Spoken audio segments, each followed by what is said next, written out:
again, I think it always starts with self, and you have to be honest with yourself about why are you still here? Why are you holding on? What's really driving you?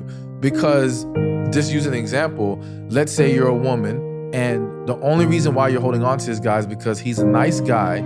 You don't feel like starting the process over with somebody else. So even though you're not feeling it with him, you figure, let me try to make it work.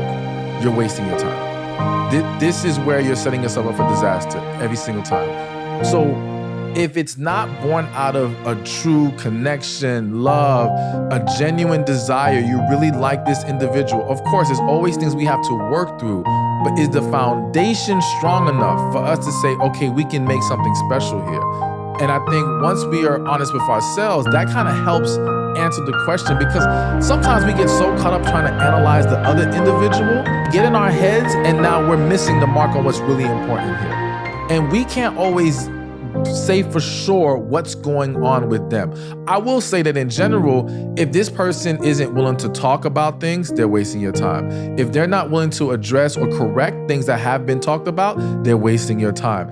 If you guys aren't on the same page about what you want and where you want to go in life, wasting time. So there are some things I think we can just look at and say, listen, this is pointless here.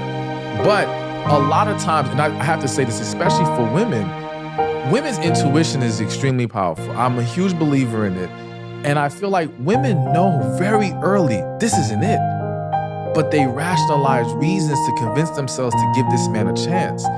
And this, again, is a waste of time because it just doesn't work. I've seen people turn what should have been maybe a couple weeks of dating into years of being married to someone they were not happy with. All because they did not listen to themselves from the beginning. They knew what it was, but they just could not accept it for what it was.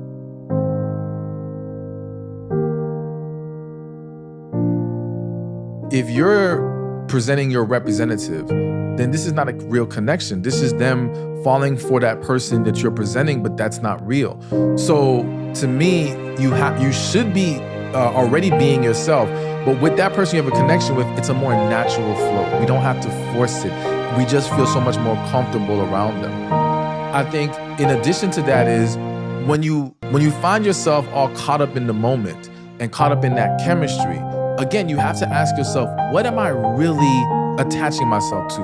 What do I really like about this individual? What I find is that when it's really about chemistry, we're still on the surface.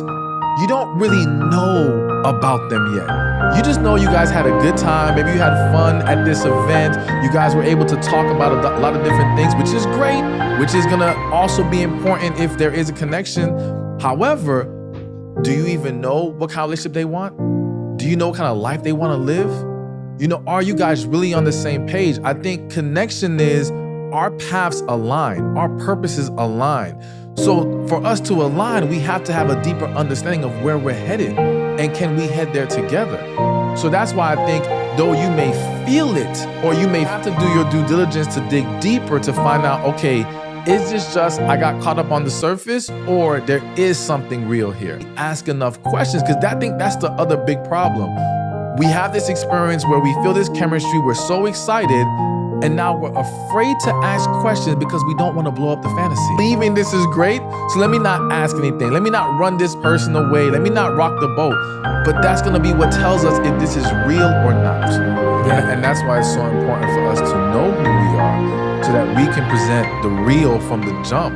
You know, because again, a lot of times people, you know, this idea that we're always changing. Yes, I do think we're always evolving, but some of the big shifts that you see it's not because that's just the way life is. It's because you didn't take the time to figure yourself out first. And then you got with this person and now you want them to adjust. Now, thank God for you, she was able to adjust. But there's a lot of people that they can't handle that. Now everything falls apart from there. So that's why, yeah, we have to be very careful with what we're presenting from the beginning.